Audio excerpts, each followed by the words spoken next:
UP ATS और Noida police का पंजाब में एक्शन देखा गया। आतंकी सुखविंदर सिंह और छिंदा को गिरफ्तार किया गया है। कोर्ट से सुखविंदर के खिलाफ जारी था गिरफ्तारी वारंट और प्रतिबंधित खालिस्तान कमांडो फोर्स में शामिल था। 18 अप्रैल 1993 को नोएडा पुलिस ने सुखविंदर को जेल भेजा था। 9 दिसंबर 1993 को सुखविंदर को कोर्ट से जमानत मिल गई थी। जमानत मिलने के बाद से फरार चल रहा था सुखविंदर सिंह।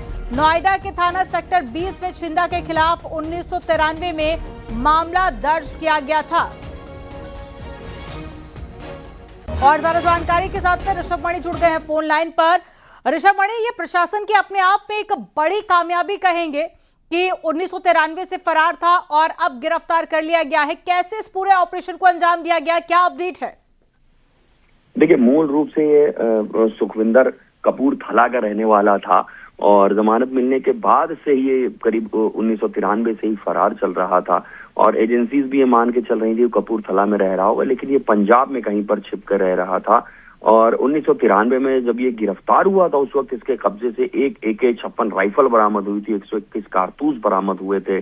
इसको नोएडा पुलिस ने गिरफ्तार करके जेल भेजा था, लेकिन कुछ महीने बाद इसको जमानत मिली थी और जमानत मिलने के बाद से ये फरार हो गया था। और जो इसके खिलाफ FIR दर्ज हुई थी, उस मामले को ये कोर्ट में उसका सामना भी नहीं कर रहा था। लिहाजा जो फरार बड़े अपराधी हैं उनके खिलाफ जो उत्तर प्रदेश सरकार की ओर से अभियान चलाया जा रहा था, उसी अभियान के तहत सुखविंदर की गिरफ्तारी हुई है। ये जिम्मेदारी यूपी ATS को सौंपी गई थी। मुकदमा चूंकि नोएडा में दर्ज था, लिहाजा नोएडा पुलिस को भी साथ में लिया गया। जो टेक्निकल सर्विलांस और मुखबिरों का नेटवर्क है, उसकी मदद लेते हुए ATS ने ये जानकारी नोएडा पुलिस के साथ शेयर की थी। ज्वाइंट ऑपरेशन यूपी ATS और नोएडा पुलिस का है और इसको पंजाब से गिरफ्तार किया गया। गिरफ्तार करके इसको जेल भेजा गया। बहुत बड़ी कामयाबी है यूपी ATS और नोएडा पुलिस के लिए। जानकारी देने के लिए बहुत शुक्रिया ऋषभ मणि आपका।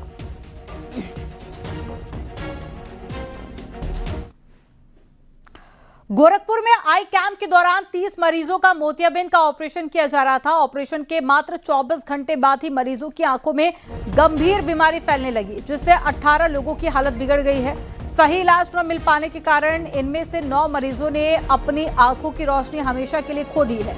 प्रशासन ने मामले को गंभीरता से देखते हुए अस्पताल के नेत्र विभाग को सील कर दिया है और रिपोर्ट के आधार पर दोषियों के खिलाफ कड़ी कार्रवाई की जा रही है। में जो ये हॉस्पिटल है, इसमें एक दिन में कैटेगराइज्ड ऑपरेशंस हुए, जिसमें इन्फेक्शन की बात सामने आई है और वो लोग अलग अलग जगह ट्रीट हो रहे हैं और कईयों में इन्फेक्शन बढ़ा भी है। तो तत्काल प्रभाव से हमने हॉस्पिटल को बंद करवा दिया है, सील कर दिया है और इसमें एक मजिस्ट्रियल इंक्वायरी सेटअप कर दी है। 1 या 2 दिन में उसे इंक्वायरी रिपोर्ट भी आ जाएगी, उससे आगे की कार्रवाई की जाएगी और कहीं भी कोई दोषी होगा तो उसके हिसाब से उनका रजिस्ट्रेशन कैंसिल और अग्रिम कार्रवाई भी की। मीनवाइल हम लोगों ने एक नई चीज शुरू की है कि हम जो हमारे ग्रामीण क्षेत्रों में जितने अस्पताल हैं या हमारे शहरी क्षेत्र में भी जो हॉस्पिटल्स हैं, उनको भी स्ट्रिक्ट एसेप्टिक जो संक्रमण से बचाने के जो उसके बारे में हम लोग कार्रवाई कर रहे हैं। हमारी टीमें लगातार अस्पतालों को देख रही है, उनके OT, उनके लेबर रूम में जो भी इन्फेक्शन के सोर्स वगैरह हैं, उनको हम लोग सलाह दे रहे हैं कि आप जल्दी इसको ठीक कराइए, उसके बाद ही करिए। और इस पर हम लोग लगे हैं। बहुत दुखद घटना है और हम लोग पूरी तरह से इसमें लगे हुए हैं। क्या निकल कर आया सर जांच में? जो OT जांच में इन्फेक्शन है, क्योंकि इस तरह के अगर लगातार होता है तो इन्फेक्शन ही पाया गया है, लेकिन जब पूरी जांच रिपोर्ट आ जाएगी तभी इस पर पूरी तरह से मुजफ्फरनगर में नाबालिग लड़की को धमकी देना युवक को महंगा पड़ गया। पुलिस ने मनचले युवक को गिरफ्तार करके सबक सिखाया। आरोपी युवक माफी मांगता हुआ नजर आया, जिसका वीडियो सोशल मीडिया पर तेजी से वायरल हो रहा है। दरअसल 17 फरवरी को एक व्यक्ति ने शिकायती पत्र देकर कार्रवाई की मांग की थी। आरोप था कि दूसरे समुदाय का युवक नाबालिग बेटी के साथ में लगातार छेड़छाड़ कर कपड़े फाड़ देने की धमकी देते हुए फोटो वायरल करने की बात कह रहा था, जिसके बाद में पुलिस ने आरोपी नावेद को गिरफ्तार कर लिया। सैदपुर कला के एक व्यक्ति द्वारा चरथावल थाने पर एक तहरीर सूचना दी गई, जिसमें बताया गया कि उनकी नाबालिग पुत्री के साथ एक व्यक्ति द्वारा छेड़छाड़ किया गया और पैसे की मांग की जा रही है। इस तथ्य का तत्काल संज्ञान लेते हुए तुरंत चरथावल थाने पर सुसंगत धाराओं में अभियोग पंजीकृत कराया गया और तत्काल कार्रवाई करते हुए आरोपी अभियुक्त को गिरफ्तार करके माननीय न्यायालय के माध्यम से जेल भिजवा दिया गया है और अग्रिम वैधानिक कार्रवाई सुनिश्चित की जा रही है। कानपुर पुलिस ने यूरोप के कारोबारी से करोड़ों रुपए ठगने वाले फर्जी फॉर्म गिरोह का पर्दाफाश किया है। 3 आरोपियों को मुंबई और झांसी से गिरफ्तार किया है। बाकी फरार आरोपियों की तलाश जारी है। गिरोह ने 2 फर्जी कंपनियां बनाकर माल सप्लाई का भरोसा दिलाकर पैसे ट्रांसफर कराए। बैंक और मोबाइल ट्रेसिंग में लाखों रुपए के लेन देन के सबूत मिले हैं।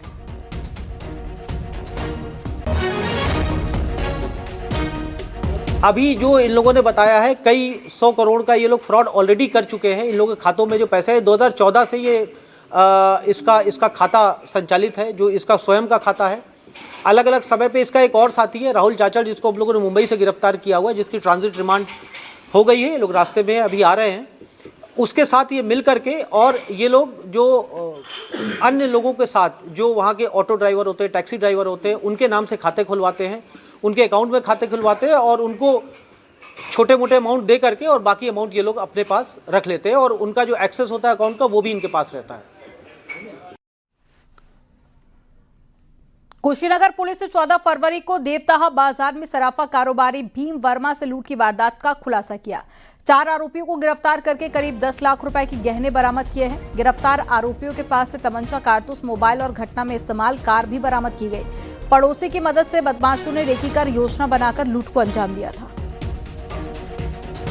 जो इनका मोडस ऑपरेंडी था उसमें ये था कि एक ग्रामीण व्यक्ति ही जो है वो मुखबिरी की थी उसने बाकी तीनों लोगों को।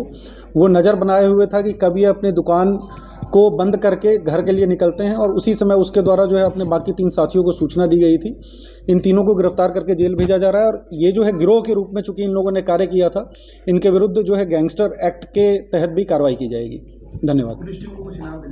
निश्चित रूप से पुलिस टीम ने जो है बहुत ही बेहतरीन कार्य किया है और ये निश्चित रूप से डिफ़िकल्ट केस था वर्कआउट करने के लिए, क्योंकि ग्रामीण इलाकों में कैमरों की भी समस्या रहती है और टीम ने बहुत अच्छा काम किया है और उनके मनोबल को ऊंचा रखने के लिए 50,000 रुपये जो है उसकी घोषणा की जाती है। ये इनके रोल में भी चढ़ेगा और ये कैश प्राइज भी दिया जाएगा। गाजियाबाद में सोशल मीडिया पर वायरल एक वीडियो से माहौल गर्मा गया था।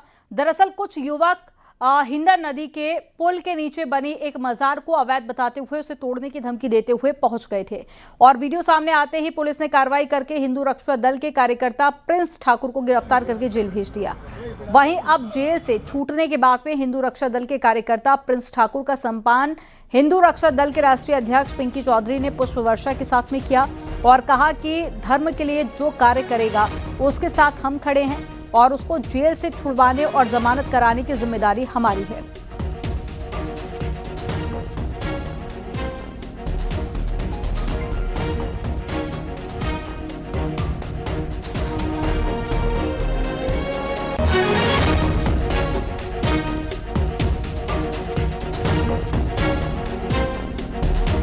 आप लोग डालो, पहनाओ डालो भाई, आप लोग डालो।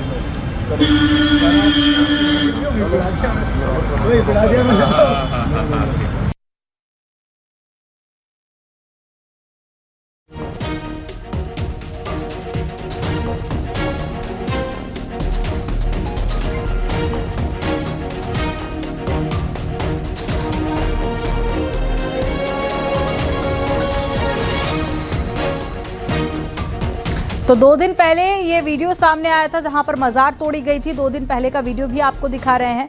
पहली तस्वीर और साथ ही दूसरी तस्वीर आप देखिए। जब रिहाई हुई प्रिंस ठाकुर की तो कैसे फूल मालाओं के साथ में स्वागत किया गया। 2 तस्वीरें, दोनों अलग अलग तस्वीरें हैं। एक दिन 2 दिन पुरानी की तस्वीर एक और दूसरे वीडियो आप आज की देख रहे हैं। अब इस वीडियो को लेकर भी सवाल उठाए जा रहे हैं।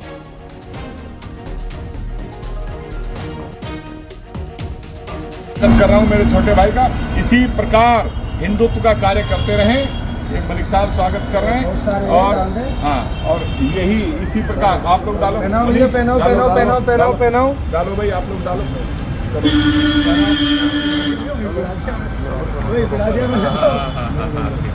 बहुत है, 20 किलो लाए। देखो ये है भव्य स्वागत, ठीक है। हिंदू नोएडा में युवक गोविंद रावल की हत्या के मामले में पुलिस ने खुलासा किया है और पत्नी ने प्रेमी के साथ में मिलकर पति को रास्ते से हटाने का प्लान बनाया था। आरोपी पत्नी के अवैध संबंध रोहित नाम के युवक से थे। प्रेमी रोहित ने अपने 2 दोस्तों के साथ में मिलकर युवक को ठिकाने लगाया। मृतक को खाली प्लॉट पर ले जाकर शराब पिलाई गई और उसके बाद में उसकी हत्या कर दी गई। शव को बाउंड्री की तरफ फेंककर आरोपी मौके से फरार हो गए। पुलिस ने कार्रवाई करते हुए 4 आरोपियों को गिरफ्तार कर लिया है। उच्चाधिकारियों के निर्देश पे 4 टीमों का गठन किया गया इस घटना के अनावरण के लिए, और पुलिस ने manual intelligence, electronic surveillance, CCTV कैमरों की मदद से 24 घंटे के अंदर इस हत्या का खुलासा किया और 4 लोगों को गिरफ्तार किया, जिसमें से एक के साथ मुठभेड़ भी हुई। इन 4 के नाम, एक रोहित जो घोड़ी बछेड़ा का ही है, धर्मेंद्र घोड़ी बछेड़े का, और दादरी का ही नफीस है। फिरोजाबाद में हाई टेंशन विद्युत तार गिरने से 2 युवकों की मौत हो गई है। ये घटना उस समय हुई जब दोनों युवक खेतों की तरफ जा रहे थे। हादसे में दोनों युवकों की मौके पर ही जलकर मौत हो गई है। घटना के बाद में परिजनों में कोहराम मच गया है। पुलिस मामले की जांच पड़ताल कर रही है। जॉइंट कैपेसिटर टूट करके और नीचे गिर गया, जिससे वहां खड़े 2 व्यक्ति जिनके नाम प्रदीप कुमार सन ऑफ अशोक कुमार और भूपेंद्र सन ऑफ जगदीश, ये लोग उसके संपर्क में आ गए, जिससे उनकी मौके पर ही विद्युत दुर्घटना होने से उनकी मृत्यु हो गई। कुछ आपके जो विद्युत विभाग के कर्मी उन पर किसी को कार्रवाई हुई है? जी हाँ, इसमें जैसा कि हमने वहां मौके पर जांच करी, उसमें 2 लोगों की लापरवाही हमें प्रतीत हुई है। कानपुर में किदवई नगर पुलिस ने फर्जी मार्कशीट, डिग्री और साथ ही माइग्रेशन सर्टिफिकेट बनाने वाले संगठित गिरोह का पर्दाफाश किया। 4 आरोपियों को गिरफ्तार किया गया है और भारी मात्रा में फर्जी दस्तावेज, मोहरे और सर्टिफिकेट बरामद किए गए।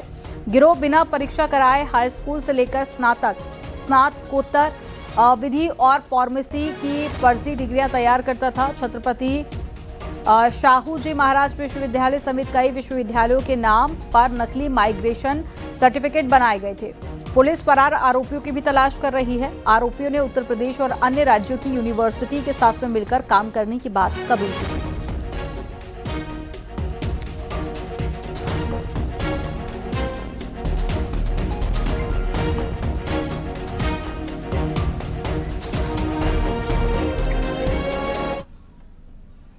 और सीधा रुख करेंगे लखनऊ का, जहां पर मुख्यमंत्री योगी आदित्यनाथ संबोधित कर रहे हैं।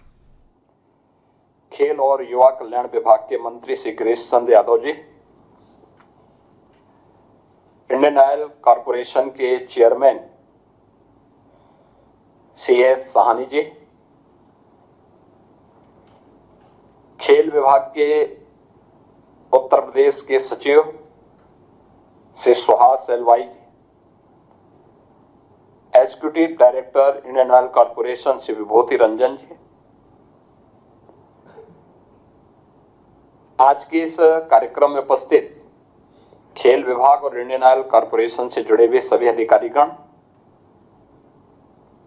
मैं सबसे पहले इंडियन ऑयल कॉरपोरेशन को और तत्कालीन जिस समय यह स्वीकृत हुआ था उस समय भी और आज भी इस पूरे कार्यक्रम को प्रोत्साहित करने के लिए, जिनका सदैव खेल और खेल प्रतिभाओं को आगे बढ़ाने के लिए एक प्रोत्साहन होता है, देश के यशस्वी प्रधानमंत्री जी के प्रति, केंद्रीय पेट्रोलियम मंत्री श्री हरदीप प्रदीप पुरी जी के प्रति मैं हृदय से धन्यवाद ज्ञापित करते हुए इस पूरे कार्यक्रम के लिए लखनऊ में इंडियन ऑयल कॉरपोरेशन के चेयरमैन और अन्य अधिकारीगण उपस्थित हुए हैं। मैं इनके लिए इन सब का मैं हृदय से स्वागत करता हूं और इस MOU हस्तांतरण कार्यक्रम के अवसर पर उन्हें उत्तर प्रदेश सरकार की ओर से धन्यवाद भी ज्ञापित करता हूं। खेल इंफ्रास्ट्रक्चर के लिए केंद्र और राज्य सरकारें क्या कुछ कर रही हैं, उसकी एक संक्षिप्त झलक हमारे खेल मंत्री ने यहाँ पे प्रस्तुत किया था, जिसमें वाराणसी में बीसीसीआई की मदद से एक अंतर्राष्ट्रीय क्रिकेट स्टेडियम वहां पर निर्माणाधीन है और हमारा प्रयास है कि मध्य इस वर्ष के जून तक हम उसके निर्माण कार्य को पूरा कर लें। ऐसे ही गोरखपुर में भी एक इंटरनेशनल स्टेडियम बनाने की कार्रवाई प्रारंभ हुई थी और जिसमें राज्य सरकार के साथ सहयोग करने के लिए इंडियन ऑयल कॉरपोरेशन के साथ ही भारत पेट्रोलियम और हिंदुस्तान पेट्रोलियम, इन तीनों देश के प्रतिष्ठित हमारे ऑयल कंपनियों ने अपना योगदान दिया, जिसमें 60 करोड़ का इंडियन ऑयल कॉरपोरेशन ने, 30 करोड़ भारत पेट्रोलियम कॉरपोरेशन ने और 10 करोड़ हिंदुस्तान पेट्रोलियम कॉरपोरेशन, इन सभी ने इसमें योगदान दिया और कुल 393 करोड़ रुपए की लागत से ईपीसी मोड पर गोरखपुर में इंटरनेशनल क्रिकेट स्टेडियम के निर्माण की कार्रवाई प्रारंभ हो चुकी है। हम लोगों ने इसके लिए प्रथम किस्त भी जारी कर दी है। गत वर्ष और इस वर्ष भी उत्तर प्रदेश सरकार के बजट में धनराशि की व्यवस्था इस कार्य को आगे बढ़ाने के लिए पहले से प्रावधानित कर दी गई है। हमारा प्रयास है कि 18 से 24 महीने के अंदर हम इस क्रिकेट स्टेडियम का निर्माण करके यहाँ पे क्रिकेट के साथ साथ अन्य स्पोर्ट्स की एक्टिविटीज को आगे बढ़ाने की कार्रवाई को वहां पर तेजी के साथ आगे बढ़ाएंगे, क्योंकि समय आ गया है जब प्रधानमंत्री मोदी जी ने 2014 के बाद देश के अंदर खेल और खेलकूद की गतिविधियों को बढ़ाने के लिए अनेक अभियान प्रारंभ किए। खेलो इंडिया खेलों का हो, फिट इंडिया मूवमेंट का हो या फिर सांसद खेलकूद प्रतियोगिता का। आपने देखा होगा, हर व्यक्ति इस बात को महसूस करता है कि दुनिया के अंदर होने वाली हर एक अंतर्राष्ट्रीय प्रतियोगिता में भारत की प्रतिभागिता बढ़ी है। भारत में मेडल लाने वाले खिलाड़ियों की संख्या बढ़ी है और एक नई स्वस्थ प्रतिस्पर्धा प्रारंभ हुई है। खेलो इंडिया के अंतर्गत अनेक कार्यक्रम देश भर में संचालित हुए हैं और उसी तर्ज पर हम लोगों ने उत्तर प्रदेश के अंदर इन गतिविधियों को आगे बढ़ाया है। उत्तर प्रदेश के अंदर हम लोगों ने हर ग्राम पंचायत में खेल का मैदान बनाने, हर ब्लॉक स्तर पर एक मिनी स्टेडियम बनाने, हर जनपद में एक बड़ा स्टेडियम बनाने की कार्रवाई हमारी वर्तमान में प्रक्रियाधीन है। इस बार बजट में हम लोगों ने उत्तर प्रदेश बजट में एक महत्वपूर्ण घोषणा की है, वह की है कि हमारे हर डिविजनल हेडक्वार्टर, यानी 18 डिविजनल हेडक्वार्टर है, इन 18 के 18 डिविजनल हेडक्वार्टर में हमारा एक स्पोर्ट्स कॉलेज होगा। हर स्पोर्ट्स कॉलेज के पास कम से कम एक सेंटर ऑफ एक्सीलेंस होगा, जिसमें वह किसी भी इंटरनेशनल प्रतिस्पर्धा के लिए खिलाड़ियों को वहां पे आगे बढ़ाने की प्रक्रिया के साथ जोड़ेगा और उसके माध्यम से इस पूरी प्रक्रिया को हम लोग आगे बढ़ाने की कार्रवाई के साथ इस पूरे अभियान को हम सफलतापूर्वक आगे बढ़ाएंगे और इसके लिए हम लोगों ने धनराशि की व्यवस्था भी उत्तर प्रदेश सरकार के इस बार के बजट में हम लोगों ने तैयार किया है।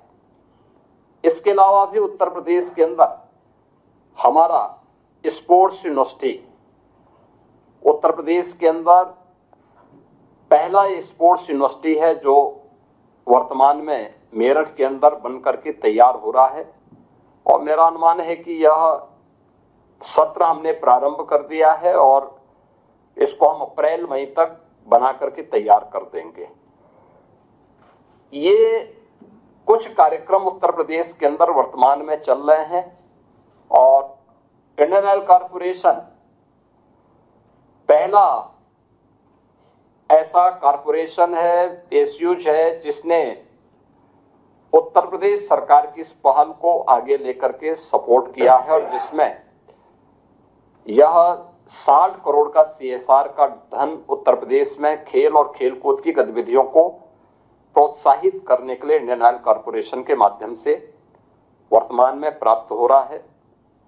मैं आज के इस अवसर पर इंडियन ऑयल कॉरपोरेशन के चेयरमैन और उनके सभी अधिकारियों को इस बात के लिए मैं धन्यवाद देता हूं कि उन्होंने इस पूरे कार्यक्रम में सकारात्मक सहयोग किया है और उस सकारात्मक सहयोग के माध्यम से उत्तर प्रदेश के अंदर खेल और खेलकूद की गतिविधियों को आगे बढ़ाने में हमें मदद मिलेगी। मैं एक बार फिर से आप सभी का, इंडियन ऑयल कॉरपोरेशन के चेयरमैन और अन्य अधिकारियों का हृदय से धन्यवाद ज्ञापित करता हूं और खेल विभाग को भी इस बात के लिए कि उन्होंने तेजी के साथ इस पूरे कार्यक्रम को आगे बढ़ाने में अपना योगदान किया है। यह निश्चित ही खेल विभाग की वर्तमान की सक्रियता और खेलों के प्रति हम लोगों की रुचि को आगे बढ़ाता है, आदरणीय प्रधानमंत्री जी के विजन को आगे बढ़ाता है।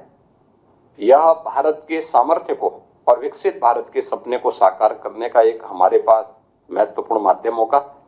मैं एक बार फिर से आप सभी का हृदय से धन्यवाद करता हूं।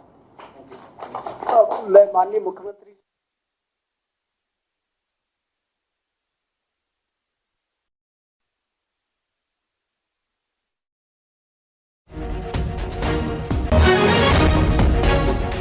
तो इंटरनेशनल स्टेडियम के लिए MOU साइन हुआ है। मुख्यमंत्री योगी आदित्यनाथ को आप सुन रहे थे।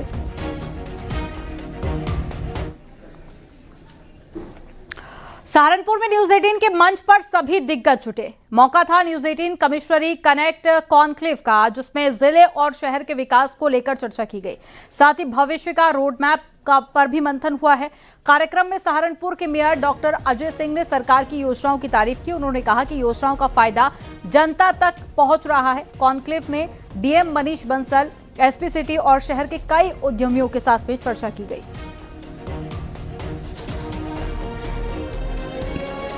सहारनपुर के जिस तरफ से भी एंटर करो, वहां पर पुलिस खुद गाड़ियों को रोककर कानवाई लगाती थी और तब लोग शहर के अंदर आते थे।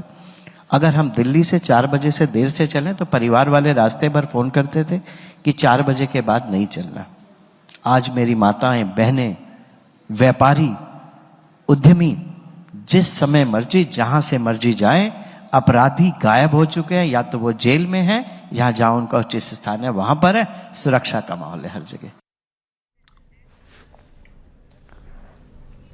वहीं AI समिट में गलगोटिया प्रकरण को लेकर कैबिनेट मंत्री योगेंद्र उपाध्याय ने कहा है कि यूनिवर्सिटी को AI समिट से बाहर कर दिया गया है। साथ ही गलत जानकारी देने वाली प्रोफेसर नेहा को सस्पेंड कर दिया गया है। देखिए, गलगोटिया यूनिवर्सिटी ने एक अपना रिटन स्टेटमेंट देकर भी इस बात पर खेद व्यक्त किया है कि उनकी जो प्रोफेसर थी, समनेहा करके नाम है उनका, उन्होंने अति उत्साह में गलत बयानी दे दी कि वो उनके यहाँ का बनाया हुआ है, जबकि वो गलगोटिया यूनिवर्सिटी का परचेज किया हुआ था। तो ये उनको नहीं कहना चाहिए कि ये रोबोट गलगोटिया की इन्वेंशन है या गलगोटिया की डिस्कवरी है। जो जैसा वो नाम देना चाहे, वो नहीं था। और गलगोटिया के मैनेजमेंट ने ये मानते हुए उस नेहा जी को सस्पेंड भी कर दिया है और पूरी गलगोटिया यूनिवर्सिटी को सरकार ने AI समिट से बाहर भी कर दिया। मुरादाबाद से खबर है, जहां पर भोजपुर थाना क्षेत्र में बुलडोजर गरजा है। PWD विभाग ने दरगाह पर कार्रवाई की है। विभाग कर रहा था 4 लेन का निर्माण और सिरसमा दोराहा में दरगाह बनी थी। तो ये कार्रवाई की गई है और ये तस्वीरें आपको दिखा रहे हैं मुरादाबाद की।